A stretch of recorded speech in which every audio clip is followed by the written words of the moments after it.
Assalamualaikum warahmatullahi wabarakatuh. Perkenalkan, saya Imam Alawati.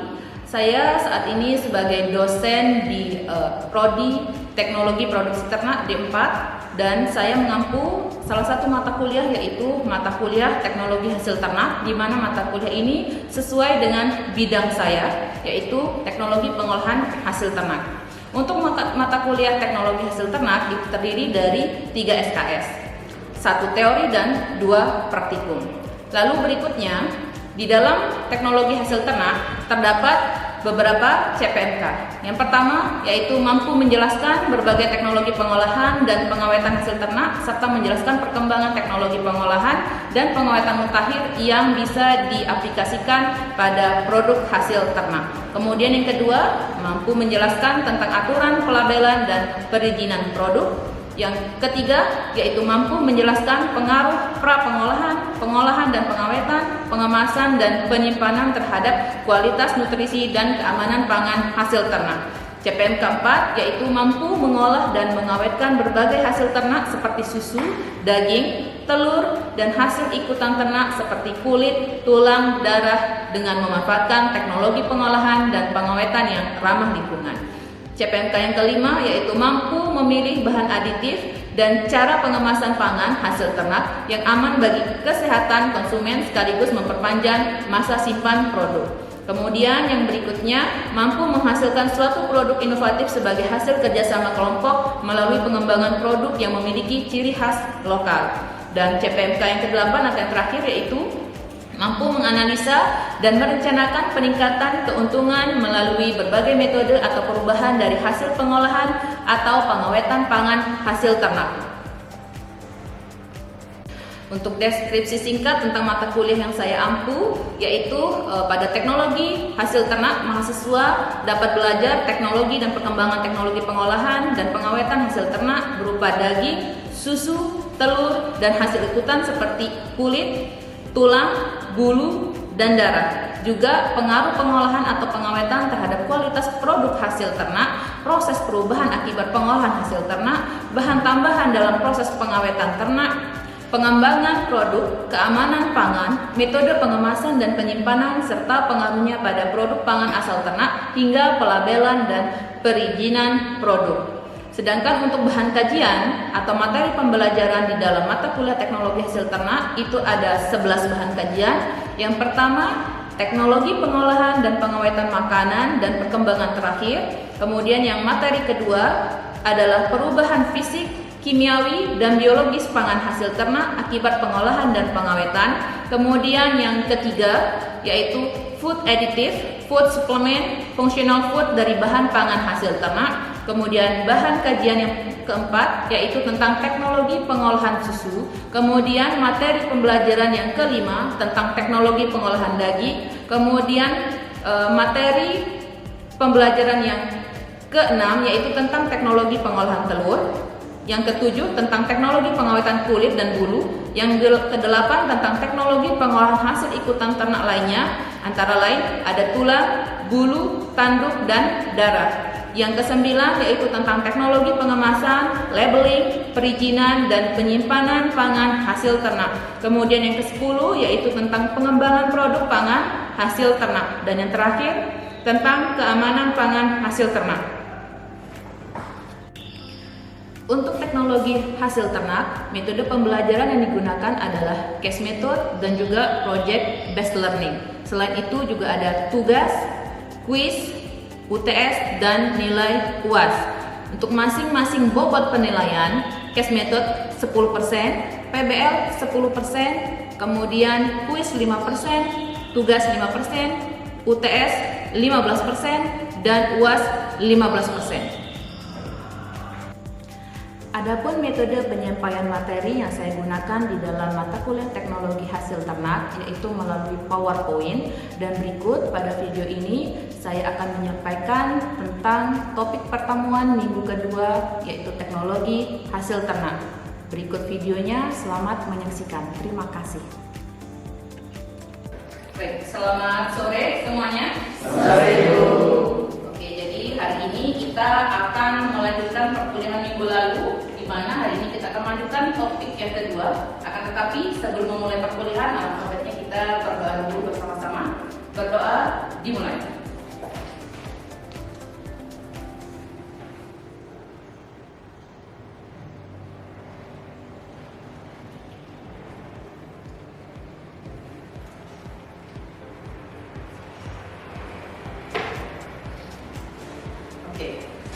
Sudah semua berdoa? Sudah. Baik.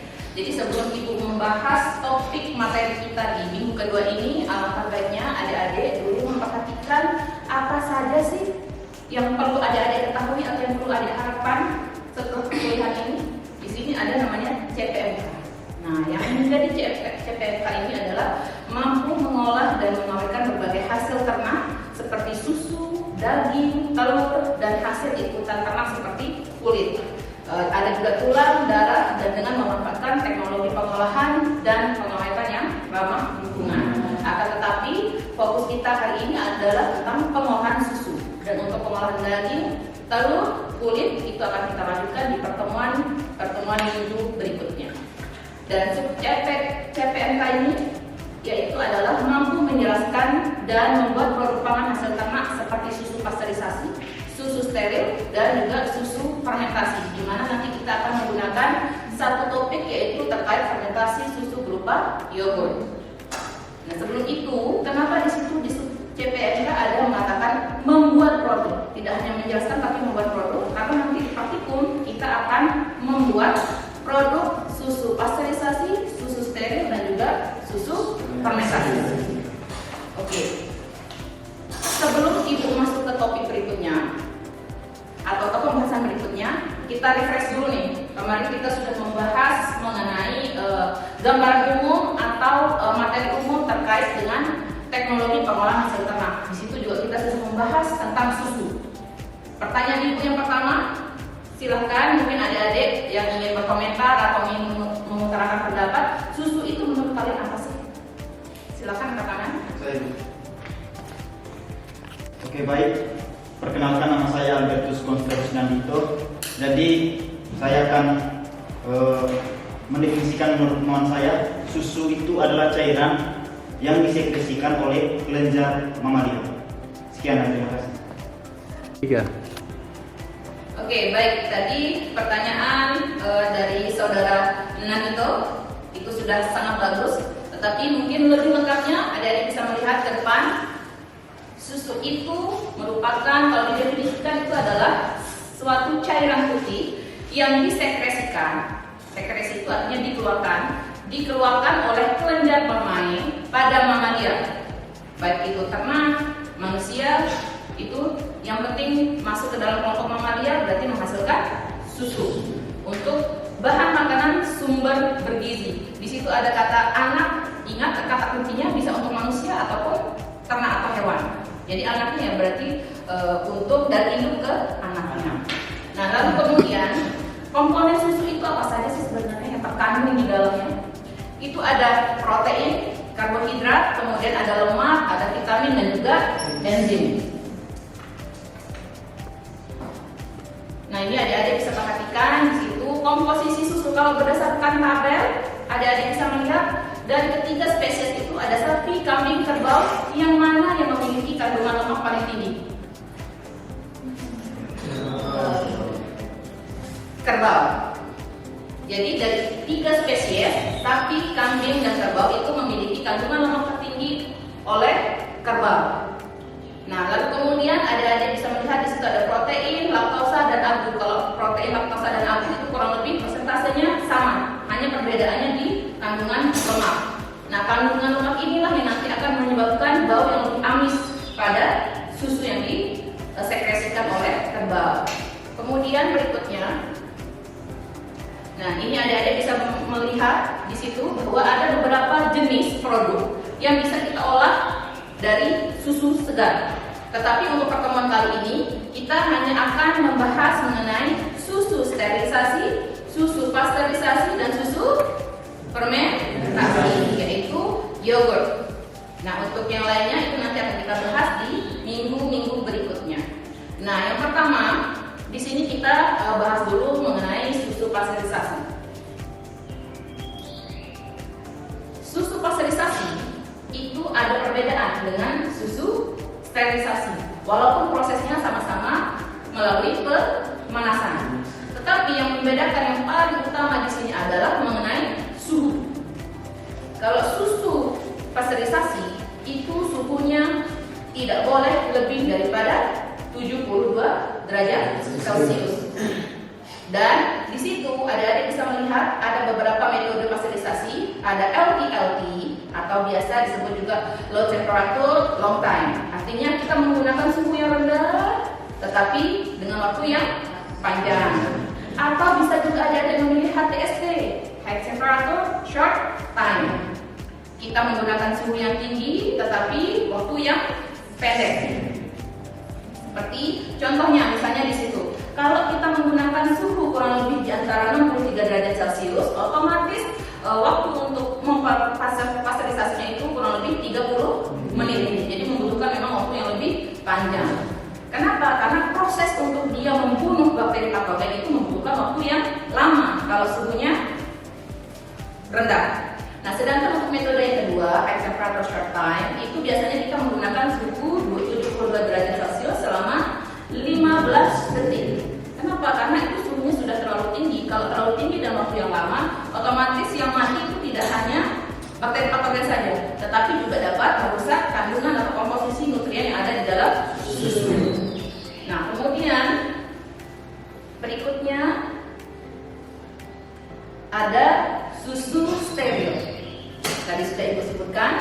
Nah, untuk pemanasan susu steril itu biasanya rentannya itu ada bisa lihat di sini. Kalau biasa di produk-produk di pasaran ada yang mungkin pernah mendengar Dear Brand, UHT. Nah, itu adalah produk dari proses susu steril, di mana suhunya biasanya di atas 121 derajat. Harus di atas itu. Kalau di bawah itu tidak bisa.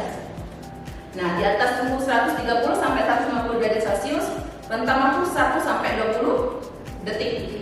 Tidak boleh terlalu lama. Ini lebih pendek lagi daripada susu pasteurisasi yang metode HTST.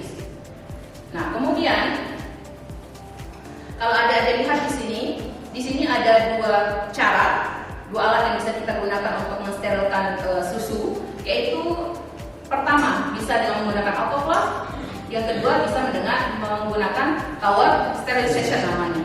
Jadi biasa kita gunakan kalau di industri itu dia mempunyai alat khusus untuk mensterilisasi. Nah, itu biasanya dia menggunakan yang namanya tower sterilization.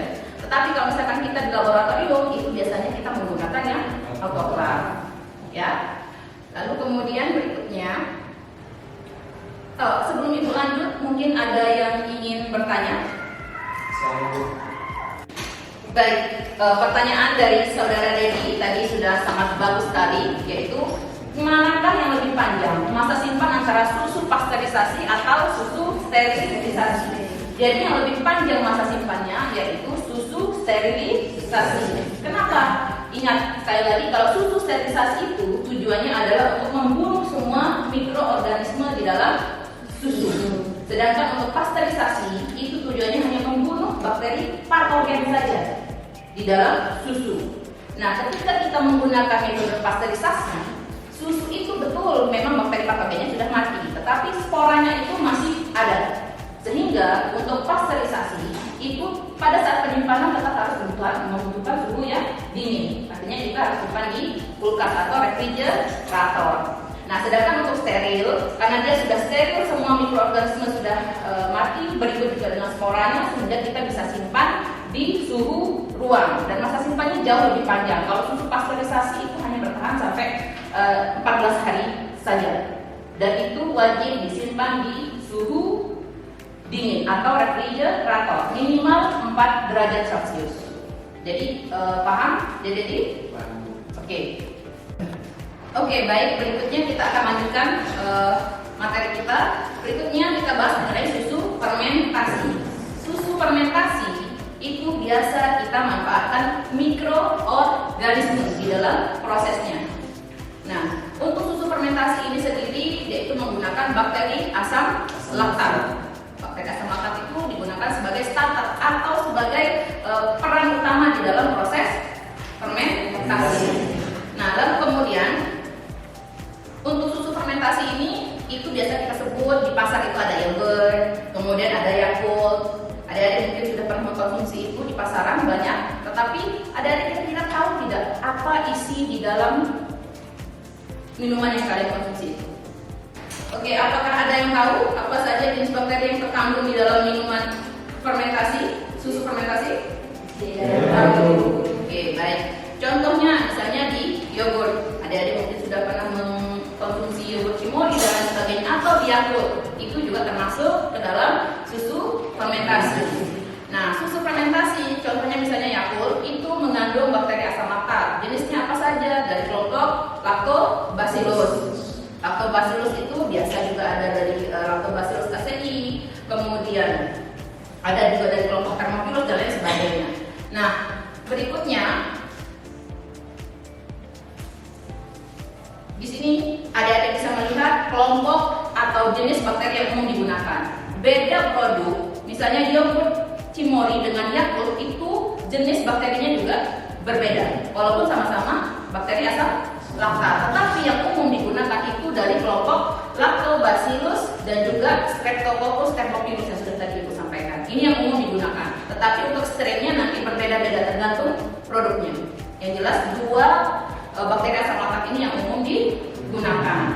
Nah, untuk kedua bakteri ini itu memiliki rasa yang berbeda-beda, tekstur yang berbeda-beda.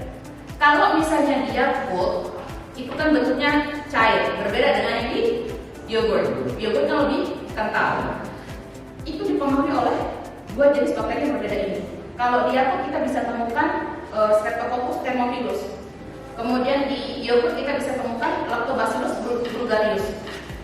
Tetapi yang menyebabkan dia berbeda tekstur antara cair dan kental itu adalah kedua bakteri ini, yaitu Streptococcus thermophilus itu kita bisa dapatkan di Yakult, kemudian Lactobacillus bulgarius itu bisa kita temukan di yogurt. Paham ya? Nah, lalu kemudian berikutnya di sini ada tahapan proses dalam pembuatan yogurt atau susu fermentasi. Susu fermentasi itu memang banyak macamnya, ada dadi, ada kefir dan lain sebagainya, tapi kita kali ini fokus membahas tentang yogurt. Itu prosesnya dan pertama pasteurisasi. Ingat, pasteurisasi tujuannya adalah untuk membunuh bakteri patogen. Jadi kita gunakan pasteurisasi dengan suhu 72 derajat Celcius selama 15 detik. Lalu kemudian dilakukan lagi pendinginan, kurang lebih dengan suhu 45 derajat Celcius sampai 30 menit. Selama 30 menit, maksud Ibu. Jadi kenapa kita lakukan pendinginan? Ingat, suhu pasteurisasi itu tinggi, 72 derajat Celcius. Sedangkan ini kita akan memasukkan inokulan. Kita akan memasukkan bakterinya atau starter, biasa kita sebut dengan starter. Starter atau inokulan ini yang L. bulgarius dan Thermophilus itu tidak mampu bertahan pada suhu 72 derajat Celcius. Jadi dia bisa berkembang di suhu 45 derajat. Berkembangnya itu di suhu 45 derajat, kemudian nanti kita cek pH setelah dimasukkan ke dalam wadah. Jadi dari wadah pertama kita simpan, lalu kemudian kita cek pH. Nah, setelah itu kenapa perlu dilakukan pengecekan pH di awal? Karena nanti setelah fermentasi itu juga kita akan melakukan pengecekan pH kedua, apakah ada terjadi fermentasi atau tidak. Untuk fermentasi otomatis karena kita menggunakan bakteri asam laktat, harapan kita adalah susunya akan terasa lebih asam. Itulah kenapa kita melakukan cek pH di awal, apakah ada perubahan rasa atau tidak selama masa fermentasi. Nah, lalu kemudian setelah kita inokulan dua jenis bakteri itu, kita lakukan pemeraman selama kurang lebih 8 jam. Suhunya kemudian akan turun menjadi 30 derajat Celcius dan itu kita simpan selama 12 jam. Ini posisinya harus di suhu itu, atau kita kalau buat di dalam rumah itu suhunya suhu ruang saja. Nah, setelah proses ini kemudian kita tidak boleh menyimpan terlalu lama di suhu ruang. Karena kalau terlalu lama otomatis fermentasinya akan berjalan lebih lama dan juga nanti bakteri itu, ingat bakteri itu di pelajaran biologi ada namanya fase kematian. Kalau terlalu lama nanti bakterinya akan mati. Otomatis bakteri hidup yang terkandung di dalam yogurt itu tidak berfungsi atau tidak bermanfaat. Ingat, yogurt itu adalah salah satu minuman probiotik. Harapannya adalah kita mengkonsumsi minuman dengan kandungan bakteri baik yang dapat memberikan manfaat terhadap pencernaan. Jadi harus dikonsumsi dengan kondisi bakteri yang hidup. Nah, lalu kemudian berikutnya setelah diperang selama 12 jam, kita masukkan ke dalam suhu kulkas 4 derajat Celcius. Nah, itu bambu bertahan selama kurang lebih 14 jam. Kenapa? Ingat sekali lagi, kita tidak melakukan proses sterilisasi di sini, hanya proses pasteurisasi saja. Paham ya? Nah, setelah ini kita akan melakukan sedikit diskusi. Nanti adik-adik ibu berikan tugas terkait, kalian bisa diskusikan apa saja proses yang paling utama yang perlu kita lakukan setelah memasukkan atau menginokulasi bakteri atau starter di dalam susu. Kita buat kelompok, nanti ini kita bagi menjadi 2 kelompok. Setelah itu adik-adik bisa mempresentasikan atau menyampaikan hasil diskusi kalian masing-masing. Silakan.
Oke, baik. Tadi Ibu sudah memberikan waktu untuk kalian berdiskusi dengan masing-masing kelompok tentang fase-fase penting terhadap inokulasi bakteri atau starter pada susu di proses pembuatan yogurt.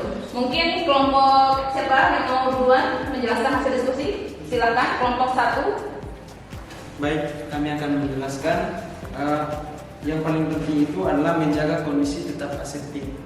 Oke. Di mana inokulasi dilakukan secara higienis untuk mencegah kontaminasi oleh mikroorganisme lain yang dapat merusak kualitas yogurt. Oke, berarti masalah sanitasi yang utama ya, harus higienis, peralatan harus steril, kemudian wadah digunakan juga harus steril untuk menghindari kontaminasi dari bakteri yang patogen atau bakteri yang tidak baik. Mungkin itu jawabannya sudah bagus, tapi Ibu ingin jawaban yang lebih rinci lagi mungkin dari kelompok 2. Silakan. Oke, baik, silakan kelompok 2. Saya di kelompok 2, saya ingin menambahkan jawaban dari kelompok 1. Menurut kelompok kami dari hasil diskusi kami tadi, tahapan paling kritis dalam proses inokulasi adalah yang pertama, suhu susu saat penampakan starter yaitu 42-45 derajat Celcius. Yang kedua, jumlah kultur starter yang tepat. Yang ketiga, kondisi aseptik selama inokulasi. Dan yang keempat, serta pengendalian suhu dalam waktu fermentasi. Baik, itu saja. Atau mungkin ada anggota kelompok yang lain ingin menambahkan? Cukup? Oke. Baik, atau mungkin dari kelompok 1 ada yang ingin menambahkan? Cukup? Oke. Baik, jadi kedua jawabannya sudah sangat bagus. Inti dari fermentasi atau proses fermentasi pembuatan yogurt itu adalah yang pertama, kita harus menjaga sanitasi atau higienitas daripada peralatan yang digunakan. Kemudian suhu pada saat menginokulasikan starter atau bakteri, kedua jenis bakteri asam laktat tersebut tidak boleh terlalu panas atau tinggi suhunya dan tidak boleh juga terlalu rendah. Kalau terlalu tinggi suhunya otomatis bakterinya akan mati. Kalau terlalu rendah, bakterinya juga tidak akan bisa berkembang atau tumbuh. Jadi suhunya harus pas. Lalu kemudian, jadi setelah higienitas, sanitasi, kemudian kita harus memperhatikan suhu. Suhunya tidak boleh terlalu tinggi dan juga tidak boleh terlalu rendah. Kalau terlalu tinggi, otomatis bakteri akan mati. Kalau terlalu rendah,